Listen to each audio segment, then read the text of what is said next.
The discussion of Islamic law, fiqh, regarding interactions with warring countries, al-muhariba fi'lan, such as Israel and its supporting countries, such as the United States and its allies, is divided into two main areas. First, for Muslims under occupation, such as Palestine. For Muslims under occupation, such as the Palestinians under Jewish occupation, the law is the same as that of Muslims in Mecca before their migration to Medina.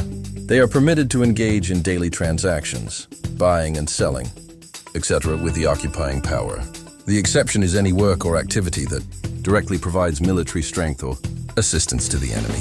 Similar rules apply to Muslims, who are citizens of supporting countries such as the United States, where they may engage in transactions there as long as they do not strengthen the infidels over the Muslims.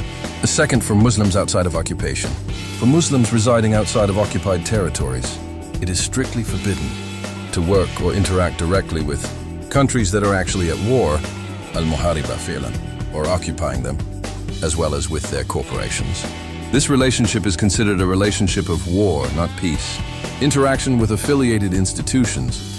It is prohibited if the institution's project is directly intended for the occupying country, Israel, the US, etc., but is permissible if the project is purely for the civilian benefit of the country's citizens, e.g., schools or roads. The sin of the transaction is borne by the institution, not the individual Muslim working on the civilian project, working for a local organization in an occupied territory. When interacting with local authorities in the occupied territory, caution must be exercised. It is prohibited if the local organization's relationship with the occupying country is military in nature. However, it is permissible if the relationship is commercial and does not harm the country, but it is preferable to avoid it due to doubts, shubhat, regarding potential dangers.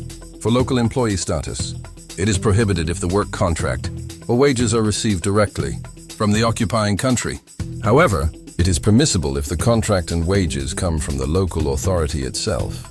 Even if the local authority receives financial assistance from the occupying power, these legal principles aim to prevent Muslims outside the occupation from providing direct support to those waging war against Muslims.